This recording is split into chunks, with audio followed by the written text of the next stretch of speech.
Bienvenue sur ma chaîne Aide de la Cool Business TV.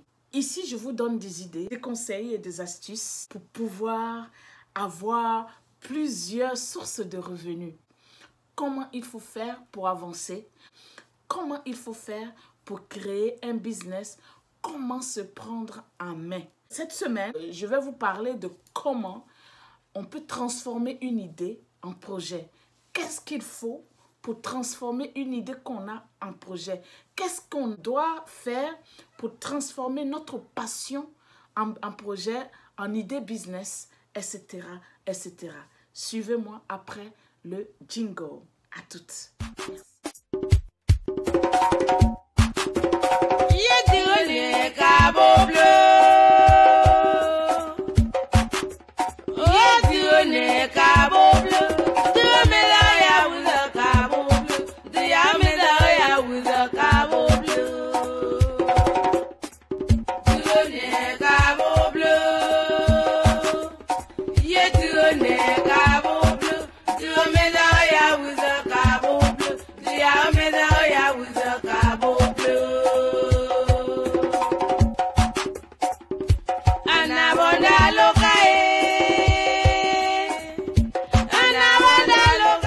Pour se lancer dans l'entrepreneuriat, c'est quelque chose de très difficile. Je ne peux pas vous dire que c'est très beau, tout et tout. Et en fait, vous vous lancez et puis il y a un souci. Tu dois être prêt pour pouvoir commencer. Tu dois en fait te poser plusieurs questions, avoir les réponses à tes questions. Essayer aussi d'avoir les gens autour de toi, peut-être, qui peuvent t'aider, pourquoi pas, pour l'élaboration de ton projet. Si tu ne sais pas comment commencer en fait. Et donc déjà, le fait d'avoir une idée business, le fait même d'avoir une idée que vous voulez transformer en business ou une passion que vous voulez transformer en business, c'est déjà très bien parce que c'est pas donné à tout le monde de se lever et puis d'avoir une idée ou même d'avoir une passion. Il y a des gens qui ont la passion de faire des nattes. Et ça, c'est une idée que vous pouvez transformer, c'est-à-dire vous poser des questions. Est-ce que si je veux me lancer dans la coiffure, est-ce que je vais avoir des clients? Qui sont mes clients potentiels? Où est-ce que je vais me baser? Dans quel, dans quel coin? Est-ce que je vais le faire chez moi? Est-ce que je vais aller voir déjà un salon qui est sur place et pouvoir commencer là-bas? Est-ce que je vais commencer quelque chose de moi-même? Est-ce que je vais recruter? Qui sont ces gens-là même qui pourront profiter de mon commerce? Qui sont ces gens-là même qui pourront en fait profiter de ce projet-là? Et donc, comme je vous dis, vous allez vous renseigner dans les colloques, vous allez partir dans les conférences, vous allez partir peut-être à la bibliothèque, vous allez partir dans les salons de coiffure, puisque je parlais de coiffure. Vous allez essayer de vous tisser en fait des amitiés. Parce qu'il vous faut un networking, ok? Le networking ou le réseau, c'est quelque chose qui pourrait vraiment vous aider à la réalisation de votre projet, à la réalisation de l'idée que vous avez. Donc, il faudrait quelqu'un qui peut être en même temps partout. C'est comme ça. Quand on fait le business, dès le départ, il faudrait quelqu'un qui est multitask, qui peut faire plusieurs tâches. Parce que quand on commence un business, on n'a pas forcément l'argent pour pouvoir payer A, pour pouvoir payer B. Et donc, il faudrait commencer avec des gens, par exemple des amis, la famille. On ne sait jamais, pourquoi pas, un meilleur ami ou quoi, pour pouvoir en fait vous faire d'autres courses quand vous êtes sur d'autres courses.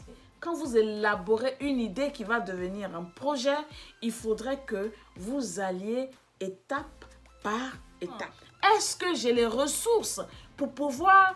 Les ressources peuvent être pécuniaires ou ça peut être les ressources, ça peut être du temps. Est-ce que vous avez le temps à consacrer à votre business?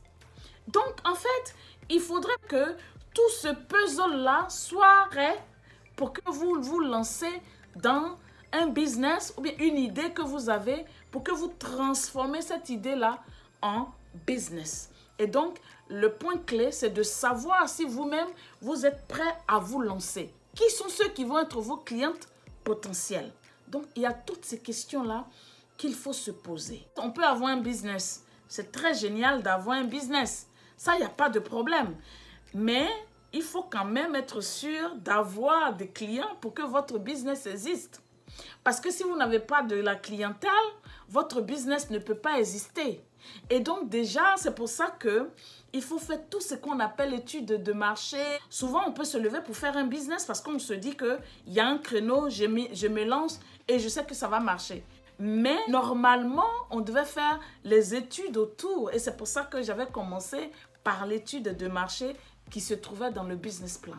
Pour transformer son idée en une idée business ou un projet, hein, il faut en fait, il faut être sûr que l'idée qu'on a est viable. Il faut être sûr que l'idée qu'on a comment je peux dire ça, ne sort pas de l'ordinaire. On peut avoir une idée, c'est-à-dire une nouvelle idée sur le marché, mais c'est très risqué. Quand l'idée n'existe pas et que la personne qui met sur le marché est une personne connue, dans ce cas-là, il n'y a pas de souci. Mais une personne lambda qui n'a pas encore fait je veux dire, qui n'est pas encore sur le marché, que les gens ne connaissent pas, tu ne peux pas te lever comme ça avec une nouvelle idée sur le marché, une idée qui n'existe pas sur le marché, et puis te dire que ça va marcher à 100%. C'est mieux que l'idée qu'on a soit une idée qui existe déjà sur le marché, mais qu'on veut améliorer ou bien qu'on veut un peu changer pour pouvoir lancer cette idée-là. D'accord? Dans ce cas-là, il n'y a pas de souci. Il faut juste faire vos recherches, être sûr que l'idée répond vraiment à un besoin qui est sur le marché. Il faut vraiment peser le pour et le contre si c'est une nouvelle idée, en fait. Parce que c'est dangereux, comme je peux dire. Donc, moi, je préfère que quand vous avez une idée, il faut que cette idée-là soit déjà sur le marché. Et puis bon, ça peut être une ancienne idée qui a marché et puis plus personne n'en parle et puis vous voulez relever, ou bien une idée qui marche, mais vous voulez en fait ajouter quelque chose de plus à cette idée pour que vous la mettez sur le marché, par exemple. Quand on a une idée, l'idée que vous avez, ça peut partir de votre passion que vous avez. OK? Quand l'idée part de la passion, il faudra avoir l'aptitude et la capacité de prendre son argent, d'investir pour pouvoir réaliser quelque chose. Il faudrait être quelqu'un qui met son temps, son énergie, son argent, le budget aussi dedans.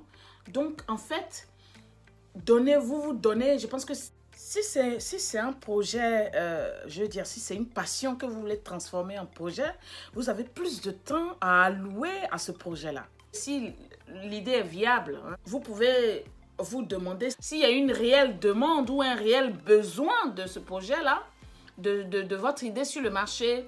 Vous pouvez vous demander qui sont ceux qui sont déjà sur le marché, vos concurrents. Il faut se poser toutes ces questions-là. Qu'est-ce que vous, en tant que la personne qui veut lancer cette idée-là, c'est quoi la valeur ajoutée que vous offrez sur ce produit ou ce service? C'est quoi? Décider un prix, hein, un prix qui, par rapport à ce qui est déjà sur le marché, il y a tout ça qu'il faut prendre en compte comme question en fait. Est-ce que c'est le bon moment de faire sortir ça? Transformer son idée en business, hein, son idée en projet, il faudra aussi vous demander si, par exemple, si vous êtes quelqu'un, je vous donne un exemple, si vous êtes quelqu'un qui est bien connu, si vous êtes quelqu'un qui a beaucoup d'amis, vous pouvez facilement faire sortir votre service ou votre produit sur le marché. D'accord? Il faut être sûr que vous avez étudié ce marché-là, étudier aussi votre projet, même s'il n'existe pas. Mais s'il existe, c'est aussi facile. Mais s'il n'existe pas, il faut être sûr que vous avez pesé le pour et le contre avant de sortir votre projet. Le produit que vous voulez ou bien le service que vous voulez mettre sur le marché doit en fait répondre à un besoin. C'est tout simple. Il ne faudrait pas que vous vous trompez sur ça. Il ne faudrait pas commencer quelque chose parce que ça peut être bien une idée que vous avez depuis longtemps, mais si ce n'est pas le bon moment, ça ne va pas prendre. Donc, il faut être sûr que vous êtes dans le meilleur moment pour pouvoir commencer votre business. Voilà. Il n'y a pas, c'est pas une course en fait. On prend le temps pour pouvoir se lancer. On ne se lance pas parce que mon voisin d'à côté se lance. Ok? Il faut, quand on est business minded, c'est vraiment avoir ce courage-là. Ce courage-là même qui fait de telle sorte que vous arrivez à donner de votre temps, de votre énergie, votre argent, tout ça. Il n'y a vraiment aucun projet que vous allez lancer sans risque. Hein? Tous les projets, il y a des risques dedans. Mais le fait de suivre d'autres personnes, ça fait de telle sorte que vos risques sont minimes. Il faut vraiment en fait se poser toutes ces questions-là.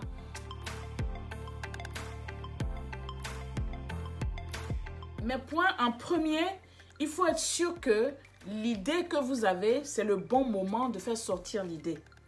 Que vous êtes dans la bonne phase pour faire sortir l'idée, ok? L'idée en projet ou tout ça. En deuxième position, il faut être sûr que vous avez bien étudié les contours de l'idée et aussi savoir si cette idée-là répond à un besoin précis. Et donc, les clients aussi qui vont avec, est-ce que vous avez ces clients potentiels?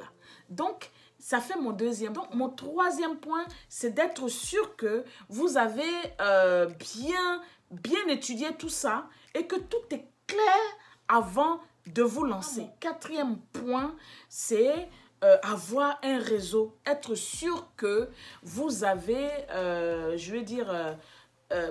vous avez les bons fournisseurs, par exemple, les bonnes personnes, par exemple, les gens qui connaissent, par exemple, si vous êtes vous vous lancez dans un business de bar, cave ou peu importe, il faut être sûr que là où vous allez mettre votre cave, vous saviez un peu beaucoup sur l'endroit et tout ça. D'être sûr que vous avez le bon réseau, vous connaissez un groupe d'amis qui connaissent un groupe d'amis, amis aussi qui connaissent amis. Et puis dès le lancement, vous savez qu'il y aura des gens qui seront déjà prêts à en fait profiter, si j'ose dire en parenthèse, de votre service ou bien acheter votre produit.